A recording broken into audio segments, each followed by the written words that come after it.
이 시간 하나님 말씀 보도록 하죠. 하나님 말씀은 베드로후서 2장 12절에서 22절의 말씀입니다. 베드로후서 2장 12절에서 22절 말씀 우리 함께 봅니다. 베드로후서 2장 12절에서 22절의 말씀 우리 한 목소리로 읽겠습니다.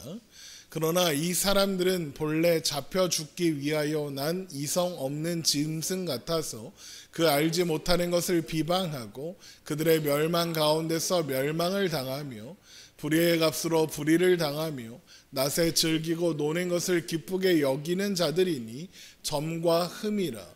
너희가 함께 연회할 때에 그들의 속임수로 즐기고 놀며 음심이 가득한 눈을 가지고 범죄하기를 그치지 아니하고 굳세지 못한 영혼들을 유혹하며 탐욕에 연단된 마음을 가진 자들이니 저주의 자식이라. 그들이 바른 길을 떠나 미혹되어 부올의 아들 발람의 길을 따르는도다. 그는 불의의 삭슬 사랑하다가 자기의 불법으로 말미암아 책망을 받되 말하지 못하는 나귀가 사람의 소리로 말하여 이 선지자의 미친 행동을 저지하였느니라. 이 사람들은 물 없는 샘이요 광풍에 밀려가는 안개니 그들을 위하여 캄캄한 어둠이 예비되어 있나니 그들이 허탄한 자랑의 말을 토하며 그릇되게 행하는 사람들에게서 겨우 피한 자들을 음란으로서 육체의 정욕 중에서 유혹하는도다. 그들에게 자유를 준다 하여도 자신들은 멸망의 종들이니 누구든지 진 자는 이긴 자의 종이 됨이라. 만일 그들이 우리 주 대신 구주 예수 그리스도를 알므로 세상의 더러움을 피한 후에 다시 그 중에 얽매이고 지면 그 나중 형편이 처음보다 더 심하리니 의의 도를 안 후에 받은 거룩한 명령을 저버리는 것보다 알지 못하는 것이 도리어 그들에게 나으니라. 참된 속됨에 이르기를 개가 그 토하였던 것에 돌아가고 돼지가 씻었다가 더러운 구덩이에 도로 누웠다 하는 말이 그들에게 응하였도다. 아멘. 베드로후서는 거짓 선생들의 미혹과 해악을 경고하면서 그들은 호색함과 탐심으로 이득을 추구하는 자들이다. 그들은 더러운 정욕 가운데 행하면서도 하나님을 두려워하지 않고 당돌하고 자긍한 태도로, 여기서 자긍하다라는 태도는 자기 자신을 높이고 뽐내는 태도를 가리키는 말로 하나님의 말씀과 뜻을 무시하고 자기 고집대로 자기 의를 세우며 자신이 무조건 옳다고 하나님보다 내가 더 옳다고 생각하며 행동하는 것을 의미합니다. 거짓 선생들은 그런 당돌하고 자긍한 태도로 하나님의 택하신 백성들을 감히 공격하고 비방하기를 서슴지 않는다라고 베드로후서는 이야기하는 겁니다. 그리고 이런 베드로의 경고는 모든 신자들이 언제든 거짓 선생들의 공격에 노출될 수 있으며 넘어질 수 있다는 것을 의미합니다. 그러나 그럼에도 불구하고 신자들은 그들의 공격과 미혹을 두려워할 필요는 없습니다. 또한 그들의 공격에 넘어지거나 미끄러졌다 해도 좌절하거나 절망하지 않아도 됩니다. 하나님께서 소돔과 고모라에서 롯을 건지셨던 것처럼 하나님의 경건한 자들, 하나님께서 선택하신 자들을 또한 시험에서 건지실 것이기 때문입니다. 하나님께서 선택하신 사람들은 넘어져도 아주 엎드러지지 않습니다. 하나님께서 지팡이와 막대기로 우리를 지키사 길을 벗어나더라도 바른 길로 돌아오게 하실 것이며 넘어지더라도 수렁에 빠지더라도 일으켜 주시고 건져내실 것이기 때문입니다. 우리는 실패할 것입니다. 그러나 하나님은 실패하지 않으십니다. 하나님은 한번 정하신 뜻을 돌이키셔야 할 정도로 잘못된 뜻을 정하시는 분이 아니십니다. 하나님은 한번 정하셨으면 그 뜻은 반드시 이루어지는 겁니다. 그리고 우리를 향한 하나님 아버지의 뜻은 우리를 하나도 잃어버리지 않고 마지막 날에 다시 살리는 것입니다. 요한복음 6장 39절이죠. 나를 보내신 이의 뜻은 내게 주신 자 중에 내가 하나도 잃어버리지 아니하고 마지막 날에 다시 살리는 이것이니라. 내 아버지의 뜻은 아들을 보고 믿는 자마다 영생을 얻는 이것이니 마지막 날에 내가 이를 다시 살리리라 하시니라. 이것이 우리를 향한 하나님 아버지의 뜻입니다. 그러나 멸망하게 할 이단을 가만히 끌어들여 그리스도를 부인하게 하고 임박한 멸망을 스스로 취하는 자들에 대한 하나님의 뜻은 심판이고 멸망입니다. 베드로서 2장 12절입니다. 그러나 이 사람들은 본래 잡혀 죽기에 난 이성 없는 짐승 같아서 그 알지 못하는 것을 비방하고 그들의 멸망 가운데서 멸망을 당하며. 이 사람들, 그러니까 앞에서 살펴본 대로 호색하는 것을 따르며 탐심으로 지어낸 말을 가지고 이득을 삼는 자들이 어떤 상태라는 겁니까? 본래 잡혀 죽기 위하여 난 이성 없는 짐승 같답니다. 뭐가 뭔지 판단할 능력이 없고 모르고 있어서 옳고 그름을 판단하지 못해서 그 알지 못하는 것을 비방한다는 겁니다. 그러면 그들이 비방하는 그 알지 못하는 것이 무엇이겠습니까? 베드로서 2장 2절이 말하는 진리의 도입니다. 그들이 비방하는 것이 바로 진리, 복음, 하나님의 말씀인 겁니다. 그들은 복음을 모릅니다. 복음을 알 생각도 없죠. 그들에게는 복음은 관심사가 아닙니다. 그들의 관심은 오직 하나, 탐심을 채우는 것뿐이죠. 예수님을 믿는다라고 말은 하지만 그 삶에서 추구하는 것이 탐심과 쾌락일 뿐입니다. 예수 믿고 복받자, 이것밖에는 관심이 없습니다. 그러면 목사님은 예수 믿고 복받지 말아야 한다고 하는 겁니까? 아니죠. 물론 예수 믿고 복을 받아야 합니다. 그런데 거짓 선생들의 가르침을 따르는 자들, 거짓 선생들이 예수 믿고 복 받는다라고 하는 그 복이 무엇입니까? 세상에서의 복, 성공, 세상의 물질입니다. 잘되고 성공하는 것, 그것이 예수 믿고 받는 복이라고 생각하는 겁니다. 이것이 신앙의 모든 내용이 되어 있고, 그래서 정작 복음에는 관심이 없습니다. 하나님의 말씀을 따라 사는 것에 관심이 없고, 하나님의 자녀다워지는 것에 관심이 없고, 그 삶을 거룩으로 채워가는 일에 관심이 없습니다. 이웃을 착취의 대상과 이용의 대상으로 볼 뿐 사랑의 대상으로 보지 않습니다. 예레미야 7장 10절에 있는 말씀처럼 내 이름으로 일컬음을 받는 이 집에 들어와서 내 앞에 서서 말하기를 우리가 구원을 얻었나이다 하느냐, 이는 이 모든 가증한 일을 행하려 함이로다. 신앙은 그 욕심을 채우기 위한 수단일 뿐이고 그것을 합리화하기 위한 도구에 불과하다는 겁니다. 그래서 하나님이 뭐라고 하십니까? 이것이 여호와의 전이라, 여호와의 성전이라, 여호와의 성전이라 하는 거짓말을 믿지 말라 그러십니다. 그 삶에 자기 욕심을 채우기 위해서라면 얼마든지 이웃을 속이고 이웃을 밟고 올라서며 착취하기를 서슴지 않고 있으면서 그럴듯한 성전을 지었고, 내가 주일마다 성전에 가서 예배를 드리고 있고, 내가 매일 성전을 드나들고 있으니 나는 구원받은 사람이다, 나는 괜찮은 사람이다 라고 하느냐, 그거 다 위선이고 거짓말이다. 너희들이 드나드는 그거 여호와의 성전 아니다. 거짓말하지 말고 꺼져라 그러시는 겁니다. 그래서 베드로후서 2장 13절도 그런 자들의 행태를 이렇게 설명하는 겁니다. 베드로후서 2장 13절입니다. 불의의 값으로 불의를 당하며 낮에 즐기고 노는 것을 기쁘게 여기는 자들이니 점과 흠이라. 너희와 함께 연애할 때에 그들의 속임수로 즐기고 놀며 음심 가득한 눈을 가지고 범죄하기를 그치지 아니하고 굳세지 못한 영혼들을 유혹하며 탐욕에 연단된 마음을 가진 자들이니 저주의 자식이라. 그들은 낮에 즐기고 노는 것을 기쁘게 여기는 자들이며 속임수로 즐기며 놀고 신자들을 속이는 자들이며 음심이 가득한 눈을 가지고 범죄하기를 그치지 않을 뿐만 아니라 굳세지 못한 영혼들을 유혹하는 자들이며 얼마나 탐욕이 많은지 탐욕에 연단된 마음을, 탐욕으로 단단하게 연단되어 있는 마음을 가진 자들입니다. 그야말로 점과 흠이 많은 자들이며 그야말로 저주의 자식이라고 할 만한 자들이다라는 거죠. 그러므로 하나님은 그들의 멸망 가운데서 멸망을 당하며 그들의 불의의 값으로 불의를 당하게 하실 겁니다. 그러나 그들은 그들의 탐욕을 채우는 것 외에는 중요하게 여기는 것이 없습니다. 그들은 로마서 1장 32절에 있는 말씀처럼 이 같은 일을 행하는 자는 사형에 해당한다고 하나님께서 정하심을 알고도 자기들만 행할 뿐 아니라 또한 그런 일을 행하는 자들을 옳다고 합니다. 멸망과 심판의 칼이 그들을 향하고 있음에도 불구하고 무시하며 여전히 자신들이 옳다고 주장하며 산다는 겁니다. 그들은 그래서 종말 없고 심판 없고 다 은혜고 다 사랑이다, 다 괜찮다, 그렇게만 말을 합니다. 심판이 없다고 가르친다는 겁니다.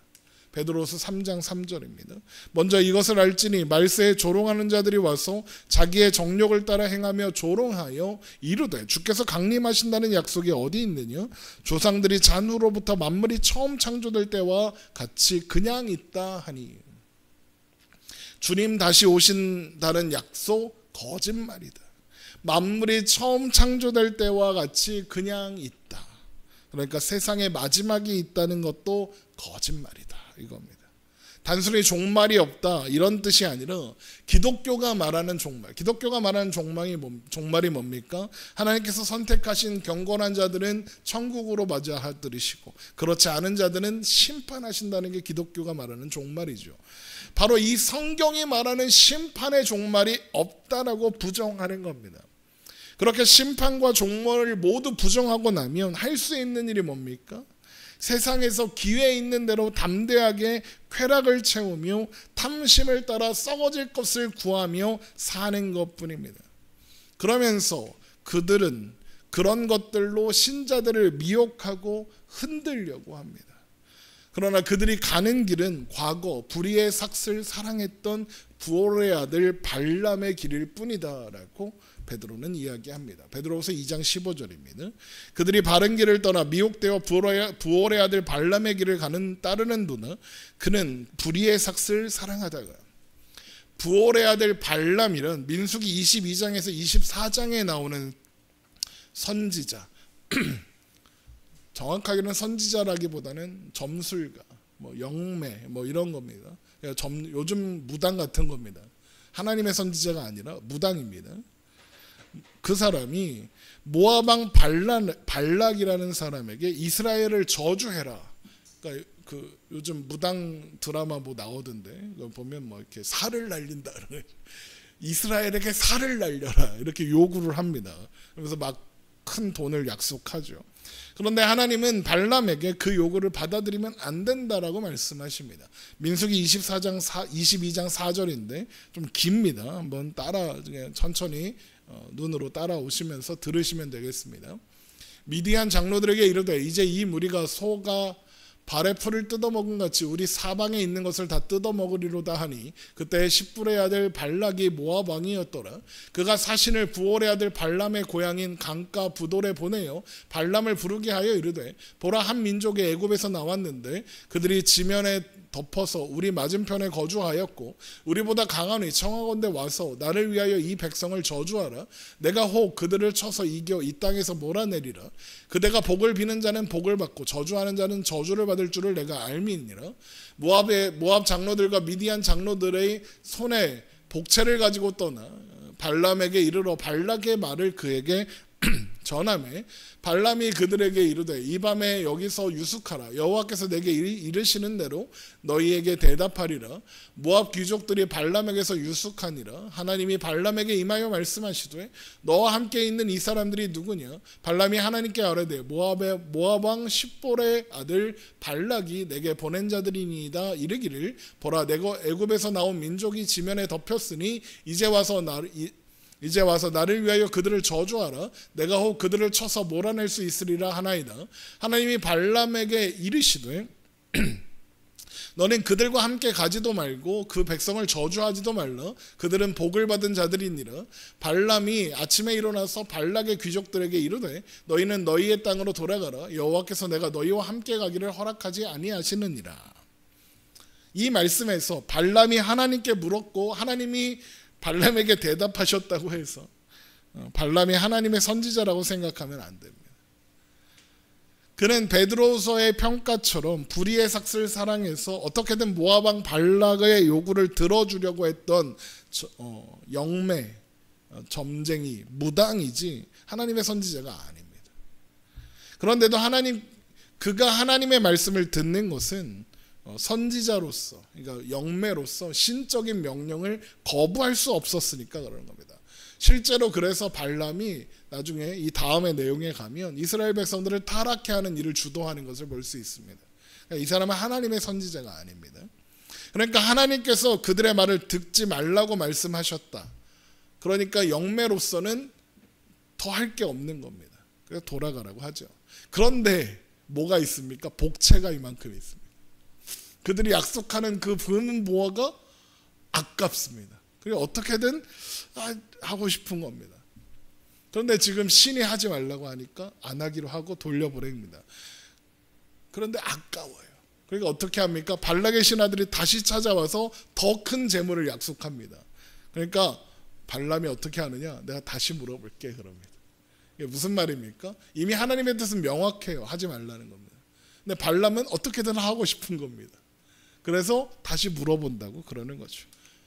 민수기 22장 15절, 발락이 다시 그들에게 더 높은 고관들을 더 많이 보내매 그들이 발람에게로 나아가서 그에게 이르되 십보라의 아들 발락의 말씀에 청하건대 아무 것에도 거리끼지 말고 내게로 오라. 내가 그대를 높여 크게 존귀하게 하고 그대가 내게 말하는 것은 무엇이든지 시행하리니 청하건대 와서 나를 위하여 이 백성을 저주하라 하시더이다. 발람이 발락의 신하들에게 대답하여 이르되 발락이 그 집에 가득한 은금을 내게 줄지라도 내가 능히 여호와 내 하나님의 말씀을 어겨 덜하거나 더하지 못하겠노라. 그런즉 이제 너희도 이 밤에 여기서 유숙하라. 여호와께서 내게 무슨 말씀을 더하실는지 알아보리라. 무슨 말입니까? 내가 하나님이 하지 말라 해서 못한다. 근데 물어는 볼게. 그러면 아쉬운 거죠. 발락이 약속한 금은 보화가 아쉬운 겁니다. 따라가고 싶은 거죠. 하나님의 말씀보다 눈앞에 보이는 금은 보화가 더 탐나는 겁니다. 그러니까 하나님 어떻게 합니까? 그 마음을 아시고 따라가라. 그런데 그 사람이 하라는 말 말고 내가 너한테 하라고 하는 말만 해라. 그렇게 명령하십니다. 민수기 22장 20절, 밤에 하나님이 발람에게 임하여 이르시되 그 사람들이 너를 부르러 왔거든 일어나 함께 가라. 그러나 내가 내게 이르는 말만 준행할지니라. 하나님의 말씀만 전해라 이렇게 한 겁니다. 그런데 발람은 거기 따라가서 뭐 하고 싶습니까? 발락의 요구를 들어주고 싶습니다. 이스라엘을 저주하고 싶습니다. 하나님의 말씀대로가 아니라 그들의 요구대로 하고 싶습니다. 그래서 하나님이 어떻게 하시느냐? 그에게 진노하서 하나님의 사자를 발람이 가는 길에 보내십니다. 그런 마음으로 가다가 죽게 하려고요. 민수기 22장 22절, 그가 감으로 말미암아 하나님이 진노하심으로 여호와의 사자가 그를 막으려고 길에 서니라. 발람은 자기 나귀를 탔고 그의 두 종은 그와 함께 있더니. 지금 여호와의 사자가 이렇게 있습니다. 길목에 서서 발람을 죽이려고 기다리고 있는 겁니다. 그러니까 근데 발람은 눈치채지 못합니다. 그런데 누가 눈치채느냐? 발람을 태운 나귀가 칼에 손을 들고 있는 여호와의 사자를 보고 피하려고 합니다. 피하려고 하는데 계속 막으니까 나귀가 어떻게 하느냐? 안 가고 자리에 주저앉아 버립니다. 그러니 발람의 입장에서는 영문을 모르게 나귀가 말을 안 들어요. 그러니까 어떻게 합니까? 나귀를 채찍질합니다. 민수기 22장 23절, 나귀가 여호와의 사자가 칼을 빼어 손에 들고 길에 선 것을 보고 길에서 벗어나 밭으로 들어간지라. 발람이 나귀를 길로 돌이키려고 채찍질하니 여호와의 사자는 포도원 사이 좁은 길에 섰고 좌우에는 담이 있더라. 나귀가 여호와의 사자를 보고 몸을 담에 대고 발람의 발을 그 담에 짓누름에 발람이 다시 채찍질하니 여호와의 사자가 더 나아가서 좌우로 피할 데 없는 좁은 곳에 선지나. 나귀가 여호와의 사자를 보고 발람 밑에 엎드리니 발람이 노하여 자기 지팡이로 나귀를 때리는지라. 나귀는 겁나 억울했을 겁니다. 내가 지금 주인을 살리고 있는지는 모르고 주인이 나를 계속 채찍질하기만 하니까요. 그래서 하나님 어떻게 하시느냐? 채찍에 맞고 있는 나귀의 입을 여서 억울한 나귀가 발람에게 하소연할 수 있게 하셨고, 또한 발람의 눈을 여서 칼을 들고 길을 막고 서 있는 여호와의 사자를 보게 하시니 그제서야 발람은 여호와의 사자에게 잘못했다고 당신이 원하지 않으면 내가 가지 않겠다고 말합니다. 그러나 여호와의 사자는 뭐라고 하느냐? 그들을 따라가되 하나님이 말씀하라고 하시는 데만 말해라 라고 명령합니다.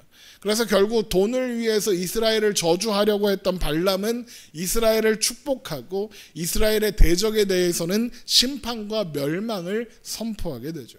민수기 24장 15절입니다. 예언하여 이르기를 부올의 아들 발람이 말하며 눈을 감은 자가 말하며 하나님의 말씀을 듣는 자가 말하며 지극히 높은 자의 지식을 아는 자 전능자의 환상을 보는 자 엎드려서 눈을 딴 자가 말하기를 내가 그를 보아도 이때의 일이 아니며 내가 그를 바라보아도 가까운 일이 아니로다. 한 별이 야곱에게서 나오며 한 규가 이스라엘에게서 일어나서 모압을 이쪽에서 저쪽까지 쳐서 무찌르고 또 셋의 자식들을 다 멸하리로다. 그의 원수 에돔은 그들의 유산이 되며 그의 원수 세일도 그들의 유산이 되고 그와 동시에 이스라엘은 용감히 행동하리로다.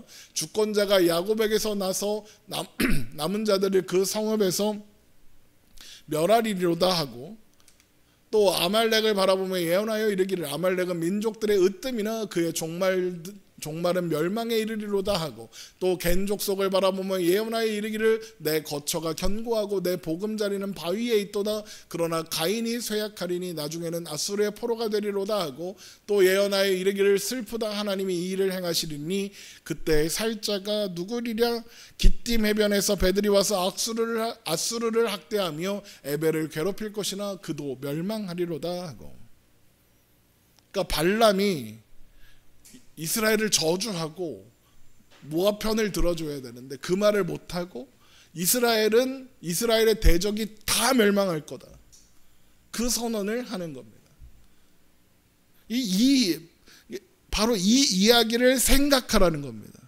그래서 베드로후서 2장 15절에 16절에 이 말씀을 기록하는 겁니다. 이게 무슨 말입니까? 베드로가 앞에서는 탐욕으로 행하는 거짓 선생들이 신자들을 미혹하고 흔들려고 한다 그래놓고 그들이 가는 길은 과거 불의의 삭슬 사랑했던 부올의 아들 발람의 길일 뿐이다 라고 하는 겁니다. 그 이유가 뭐겠습니까? 거짓 선생들이 발람과 같다. 이게 무슨 말입니까? 발람이 저주하려고 했는데 저주를 했습니까? 못했습니까?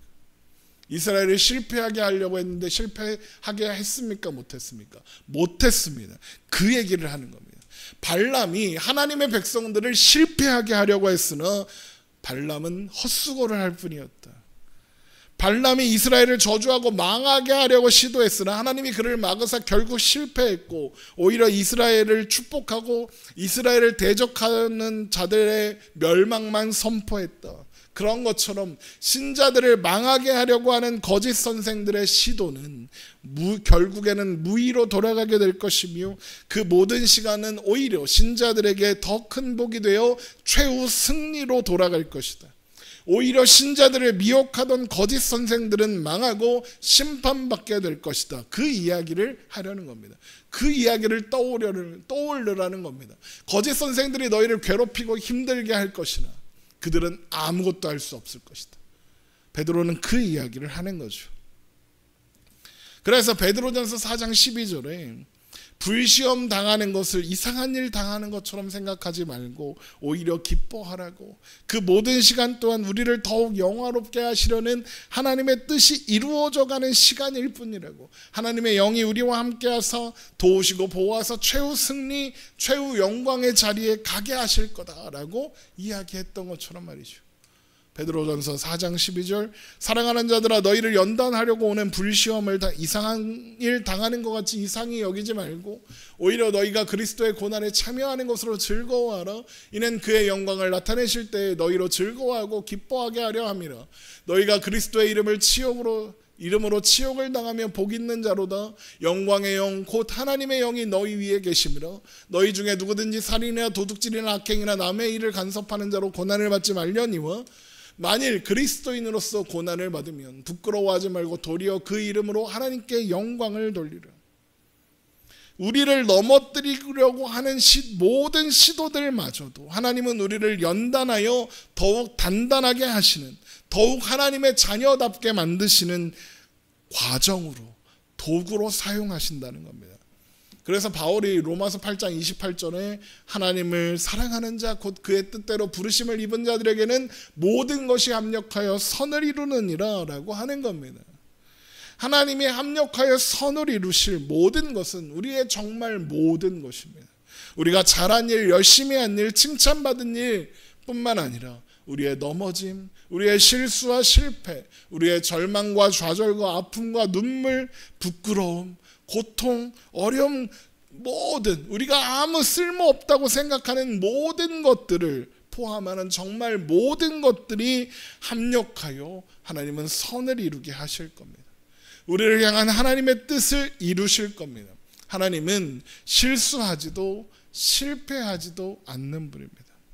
하나님의 은사와 부르심에는 후회하심이 없습니다.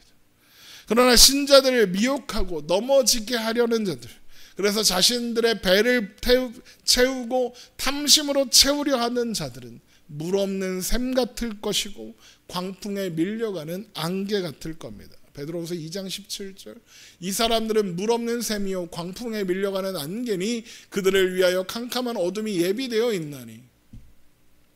물 없는 샘 같다라는 것은 겉으로 보기에는 마실물이 있는 샘처럼 보이지만 실상은 물이 없는 것 샘처럼 말라버렸다. 뭐 빈수레가 요란하다 이런 얘기 있잖아요. 빈수레다 그겁니다.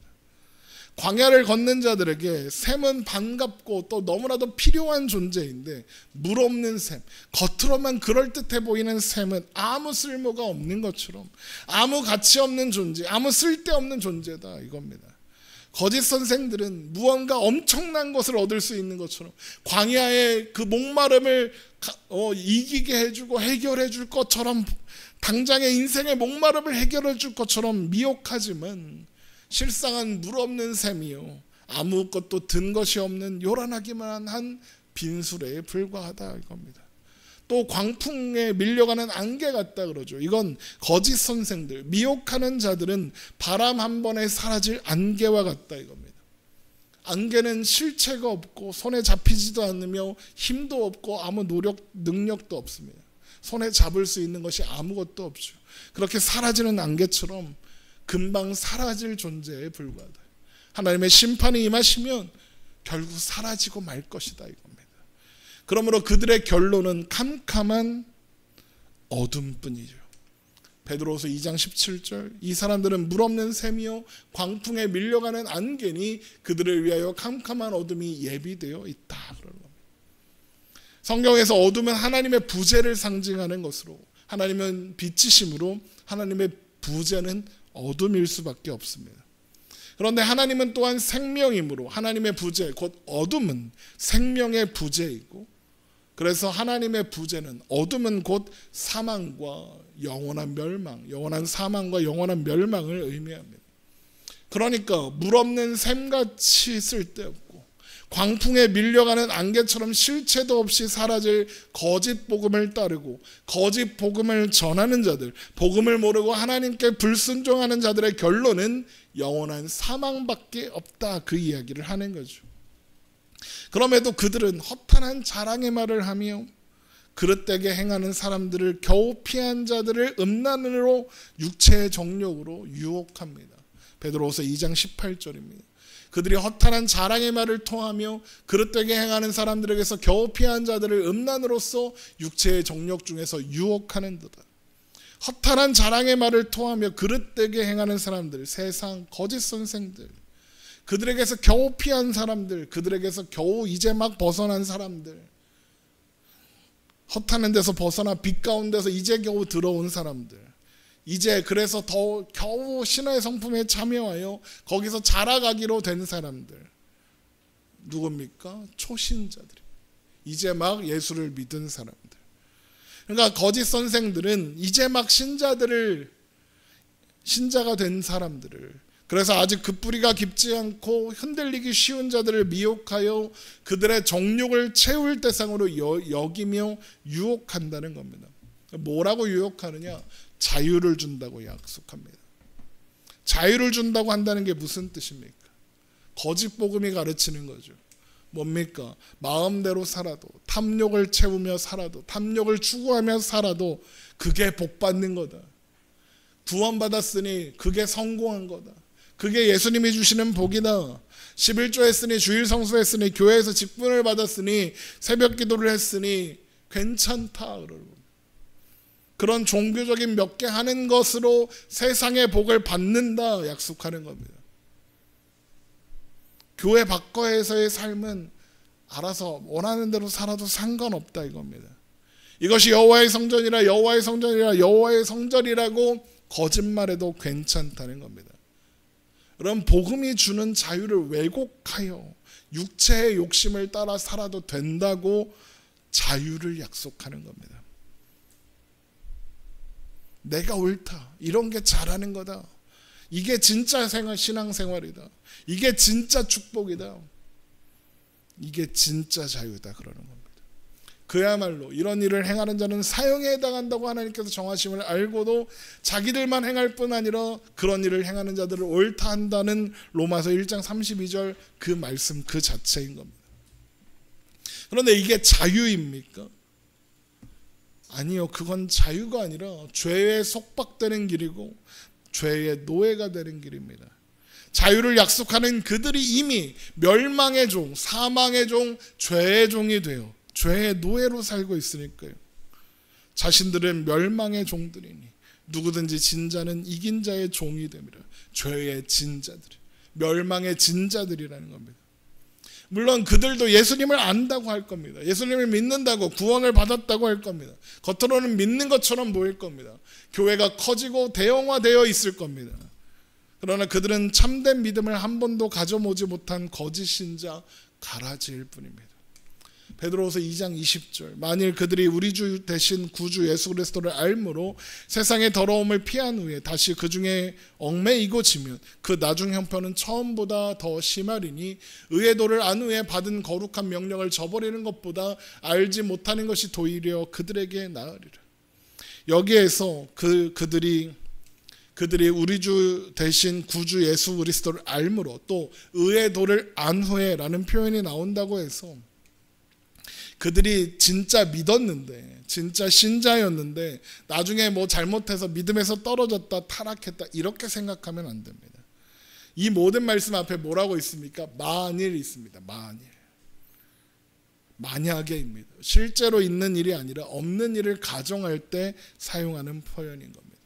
그러니까 이 말씀은 만약에 그들이 우리 주 대신 구주 예수 그리스도를 알므로 세상의 더러움을 피한 후에 다시 구중에 얽매이고 지는 일이 있다면 더 비참할 거다. 만약에 그들이 의의 도를 알고도 거룩한 명령을 지키라는 그 명령을 안 지키고 저버리는 일이 있다면 차라리 알지 못하는 것이 더 나았을 거다 이겁니다. 그러니까 결국 이 말씀에 나오는 예수 그리스도를 알므로 세상의 더러움을 피한 후에 다시 구중에 얽매이고 진 사람, 또 의의 도를 안 후에 받은 거룩한 명령을 저버린 사람은 믿는 것처럼 보였으나 참된 믿음을 가져본 적이 없는 사람, 자칭 신자에 불과했던 사람을 가리키는 거지 참된 믿음에 이르렀고 그래서 구원을 받았다가 실패하여 구원에서 떨어진 사람을 가리키는 말은 아니라는 거죠. 그러니까 베드로는 믿는 것처럼 보이나 참된 믿음을 가져보지 못한 사람은 차라리 복음을 모르고 복음과 상관없이 살았던 것이 더 나았을 거다 그러는 겁니다. 왜 그게 더 나았을 겁니까? 자기들은 하나님 나라에 들어갈 줄 알 거 아닙니까? 자기는 천국 갈 거 알, 하나님의 심판에 이르지 않고 영광을 받을 거라고 확신할 거 아닙니까? 가서 엄청난 상을 받을 거라고. 이런 거 저런 거 하면 뭐래더라 무슨 너 같은 애들은 돼지털 왕관을 썼는데 이런 나 같은 애들은 금면류관 쓴다 이런 얘기 하잖아요.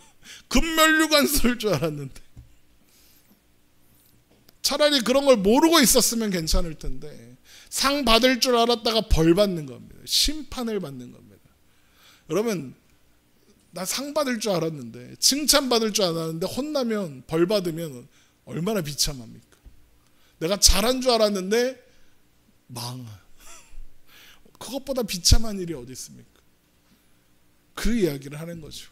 그래서 베드로가 개가 토했던 곳에 돌아가고 그러니까 도로 먹고 토한 걸 도로 먹고 돼지가 씻었다가 더러운 구덩이에 도로 누웠다라는 격언으로 이 이야기를 마치는 겁니다. 베드로후서 2장 22절 참된 속담에 이르기를 개가 그 토하였던 곳에 돌아가고 돼지가 씻었다가 더러운 구덩이에 도로 누웠다 하는 말이 그들에게 응하였도다. 이 격언은 잠언 26장 11절에 나오는 말씀을 인용하는 겁니다. 개가 그 토한 것을 도로 먹는 것 같이 미련한 자는 그 미련한 것을 거듭 행하느니라. 또 돼지가 씻었다가 더러운 구덩이에 누웠다라는 격언은 이 말씀을 가지고 나온 속담인 겁니다. 그런데 이 말씀, 개가 토하였던 걸 다시 먹는 것, 돼지가 씻었다가 더러운 구덩이에 도로 누웠다, 이 말씀을 별다른 생각 없이 보면 구원받은 자가 구원에서 떠나 다시 죄로 돌아갔다, 이걸 묘사하는 것처럼 보이지만 한번 잘 생각해 보십시오. 이 속담은 그런 의미가 아닙니다. 그러면 성경에서 개, 돼지는, 우리도 개, 돼지 그러면 별로 긍정적이지 않잖아요. 그런데 성경에서는 더 부정하게 묘사되는 짐승이에요. 그리고 개가 토한 것을 도로 먹고 돼지가 씻은 후에 진흙탕에 구르는 건 당연한 겁니다. 원래 하던 일입니다. 이런 생각을 하고 베드로후서 2장 22절을 다시 보면 개가 원래 하던 짓을 했고 돼지가 원래 하던 짓을 했다 그런 겁니다. 본래 잡혀 죽기 위하여 난 이성 없는 짐승이 하는 짓을 했다는 겁니다. 그러니까 거짓 선생들, 겉으로 보기에는 신자처럼 보였으나 사실은 참된 믿음을 가져본 적이 없는 자들이 믿음 없는 행동을 했다 이거죠. 당연한 걸 당연하게 했다 이겁니다. 그리고 그렇다는 건 결국 드러나게 된다는 겁니다. 개는 개고 돼지는 돼지인 게 드러나게 될 거라는 겁니다. 죄를 토해낸 것처럼 보여서 진짜 신자인 줄 알았는데 그거 다 주워 먹는 걸 보게 될 거다. 그건 진짜 신자가 아니었다는 거구나. 죄를 다 씻어낸 줄 알았더니 다시 그 죄의 더러운 구덩이에 가서 놀더라, 눕더라. 그렇다는 건 그가 진짜 신자가 아니었구나. 그렇게 확인하게 된다는 겁니다. 그걸 이상하다고 생각 안 한다는 겁니다. 개가 토하는 거 다시 먹는 거 개의 입장에선 당연한 거예요. 돼지가 더러운 구덩이에 다시 가서 구르는 거 돼지의 입장에서 당연한 거예요. 당연한 걸 당연하게 여기며 하는 걸 보게 될 거라는 거죠. 여러분, 우리는 오늘도 수많은 유혹 앞에 섭니다. 그 유혹 중에는 기독교라는 이름, 교회라는 이름, 신자라는 이름으로 다가오는 것들이 수없이 많이 있습니다. 그런 유혹들은 여러 가지 방식으로 찾아올 겁니다. 그 중에서 베드로후서가 경고하고 있는 유혹은 결국에는 종교적인 행위 몇몇 개만 하면 다른 것들은 상관없다고 하는 겁니다. 하지만 하나님께서 예레미야 선지자를 통해서 우리에게 경고하신 것처럼 그거 다 거짓말입니다. 여러분, 늘 말씀드리지만 우리의 신앙은 교회 안에서의 모습으로 증명되는 것이 아닙니다. 우리가 살아가는 오늘들을 통해서 증명되는 겁니다. 하나님의 말씀을 듣고 우리가 사는 오늘 속에서 그 말씀을 고민하고 그 말씀을 따라 살기 위해 노력함으로써 우리가 신자라는 것이 드러나는 겁니다. 죄의 유혹에 넘어지고 죄의 유혹에 좌절하고 할 수 있습니다. 그러나 그 모든 과정 속에서 고민하며 다시 결단하며 죄를 멀리하기로 또 애써보고 작심삼초 작심삼일이라도 하면서 나아가는 겁니다. 치열하게 고민하고 치열하게 노력해야 합니다. 물론 쉽지 않습니다. 우리는 연약하고 미련하여 유혹에 넘어질 수 있고 탐심에 이끌리기 때문에 그렇습니다. 우리는 넘어질 것이고 미끄러질 겁니다. 오늘 또 실수하고 오늘 또 실패할 겁니다. 우리는 토한 것을 집어먹는 개 같을 것이고 씻은 후에 더러운 구덩이에 다시 눕는 돼지 같은 짓을 할 겁니다. 그러나 우리에게 있는 믿음이, 우리가 받은 구원이 진짜라면, 우리에게 참된 믿음이 있다면 그런 우리의 현실은 우리를 불편하게 할 겁니다. 마음에 부담을 줄 겁니다. 다시 벗어나 다시 씻고 다시 토하고 하는 과정을 반복할 겁니다. 후회하게 만들 거고 다시 결단하게 할 겁니다. 왜요? 성령님께서 우리 안에게서 적절할 때마다 가르쳐 주시기 때문입니다. 적절할 때마다 우리를 바른 길로 인도해 주실 것이기 때문입니다. 우리 안에 있는 그 불편함이, 우리 안에 있는 그 새로운 도전이 하나님의 은혜인 겁니다. 그러면 그때마다 우리는 뭐라고 할 것이냐? 오라 나는 공고한 사람이로다. 이 사망의 몸에서 누가 나를 건져내려 할 겁니다. 그러면서 하나님의 은혜 앞에 나아가게 될 것이고, 그렇게 우리는 다시 한번 하나님의 은혜와 사랑을 확인하고 이렇게 고백하게 될 겁니다. 우리 주 예수 그리스도를 말미암아 하나님께 감사하리로다. 그런즉 내 자신이 마음으로는 하나님의 법을, 육신으로는 죄의 법을 섬기노라. 그러므로 이제 그리스도 예수 안에 있는 자에게는 결코 정죄함이 없나니 이는 그리스도 예수 안에 있는 생명의 성령의 법이 죄와 사망의 법에서 너를 해방하였습니다. 하지만 만약 반복적으로 죄에 넘어지고 탐심이 이끄는 대로 사는데도 아무런 불편이 없고 부담이 없다면 여러분 다시 한번 복음을 듣고 다시 한번 말씀을 듣고 상고할 필요가 있습니다. 죄와 사망의 종이면서 자유의 종이라고 착각하고 있는 걸 수도 있습니다. 그렇다면 다시 한번 복음을 듣고 말씀 앞에 제대로 살 필요가 있습니다. 그러면 교회 오래 다녔다고 직분이 있다고 해서 진짜 믿음이 있는 것 아니고 괜찮은 것 아닙니다. 그것으로 만족하면 안 됩니다. 우리는 수시로 신앙을 믿음으로 중심으로부터 점검하고 확인할 필요도 있습니다. 하지만 다만 우리의 믿음이 어리고 연약한 것일 수도 있습니다. 그렇다면 우리를 탐심으로 미혹하는 것들에 눈을 돌리지 않기로 하고 이미 하나님께서 우리를 하나님의 신성한 성품에 참여하게 하셨음을 믿고 그것을 위해 하나님께서 우리에게 그의 신비로운 능력으로 생명과 경건에 속한 모든 것을 주셨음을 믿으며 용기를 내고 결단하고 탐심을 이기는 연습을 하고 우리의 신앙을 단단하게 하는 연습을 할 필요가 있습니다. 날마다 말씀을 듣고 묵상하며 하나님을 아는 지식으로, 예수 그리스도를 아는 지식으로, 또 나를 아는 지식으로 채워야 합니다. 그러다 보면 우리를 흔들고 넘어뜨리려고 하는 수많은 미혹과 유혹들이 어느 순간 지나갈 것이고 가끔은 그렇게 찾아온 미혹과 유혹을 멋지게 이기는 날도 있을 겁니다. 그렇게 우리를 하나님의 신성한 성품 안에서 자라갈 겁니다. 이 모든 일에 넉넉히 이기게 하실 하나님께서 우리와 함께 하사 그렇게 만드실 겁니다. 우리가 사는 오늘이 하나님의 은혜와 사랑으로 우리에게 허락된 신자라는 이름, 하나님의 자녀라는 이름에 걸맞는 존재로 다듬어져 가고 만들어져 가는 시간이 되기를 바랍니다. 우리는 연약하지만 우리 안에 계신 성령님께서 우리를 온전히 세우시기 위하여 지금도 일하고 계십니다.